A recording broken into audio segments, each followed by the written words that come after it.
best for social or cultural issues. Using the ACF to understand EU pharmaceutical policy is an article written by Eleanor Brooks for the European Journal of Public Health, Volume 28, September 3, 2018. I picked this article because as a cancer survivor, I've always been fascinated by how strange it really is that cancer treatments and other pharmaceuticals are advertised directly to consumers in the United States. This article leans towards allowing them to advertise in the EU directly to consumers, and I thought it would be fascinating to read an article that tends towards the other side, because I actually deeply disagree with advertising directly to consumers. I think it is a way to prey on people who are sick, and that it should be left to doctors who are actually trained for 8+ years. The author used this framework because the ACF understands the core of the policymaking process to be a competition between coalitions of actors with different belief systems. This article will use 3 core elements of the ACF in its discussion of the EU pharmaceutical policy: coalitions, belief systems, and learning. The beginning section of the article will introduce the coalitions and explain all the different change agents involved in the direct-to-consumer advertisement of pharmaceutical drugs, or DTCA-PD. The next section will delve into the belief systems and how they shape the landscape. And the last section goes into the role of learning and how it can enact policy change. The main goal of the article is to show the main philosophies of the Advocacy Coalition framework through the direct-to-consumer advertising pharmaceutical drug debate in the European Union. From 2001 to 2011, there are 2 different coalitions.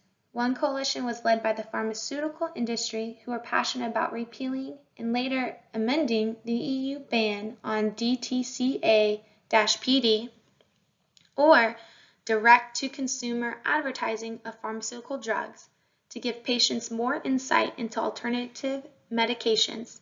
And the other coalition was made up of people who were concerned that directly advertising to consumers medicalizes ancillary health issues and increases the demand for drugs that are unnecessary. Some of the pivotal actors in these coalitions, outside of the leaders, were people like Rory Watson, an EU journalist who published ongoing coverage in the British Medical Journal, and Professor John Abraham, whose research was used frequently in the debate. These 2 show that there was a wide variety of change agents involved in this policy. Furthermore, the beliefs of these 2 coalitions is important for the ACF. The pharmaceutical industry, that it is pro-DTCA-PD, values open markets, free enterprise, and unrestrained exchange of information. But the patient organizations believe that the individual's health should come above all else.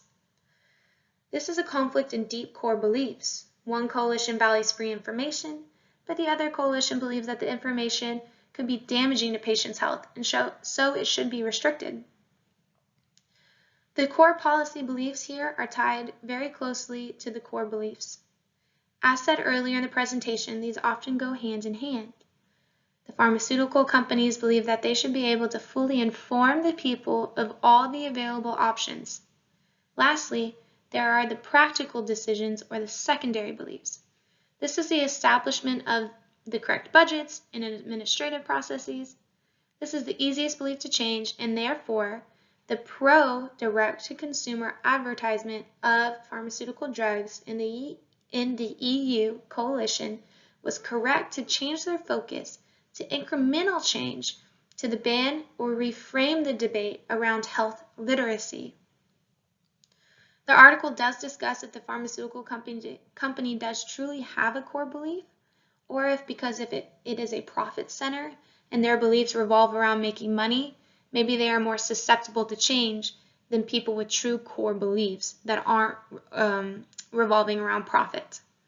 This is where the ACF would need more research or is open to debate. Moving on, due to this policy change requiring a shift in near core or even core beliefs, one way to enact change would be through a large external event. The article gives the example of the election of a new government that favors direct-to-consumer advertisement of pharmaceutical drugs. Another example that could potentially happen with COVID would be a health crisis linked to patients not knowing any better. Change agents did try to use the US's deregulation to do the same in the EU, but it wasn't strong enough of an external shift to affect the policy. So in conclusion, health change agents must come together to form large coalitions and be involved for an extensive period of time for anything to be impacted. There needs to be a wide variety of actors, such as journalists and researchers. Actors wanting to change the pharmaceutical advertisements in the EU should be prepared to engage in the policy for at least a decade or more. These coalitions must be aware of beliefs and how to navigate them. Understanding beliefs can help everyone have more insight into each other's mindset, but also it allows you as an individual to be able to express your own beliefs. There must be a collaborative attack where public health and political science can live. And in the end, the pro-direct-to-consumer advertisement of pharmaceutical drugs in the EU did get a little leeway by targeting the secondary beliefs and the adoption of an amendment. The amendment is called Directive 2004/27/EC Article 88A.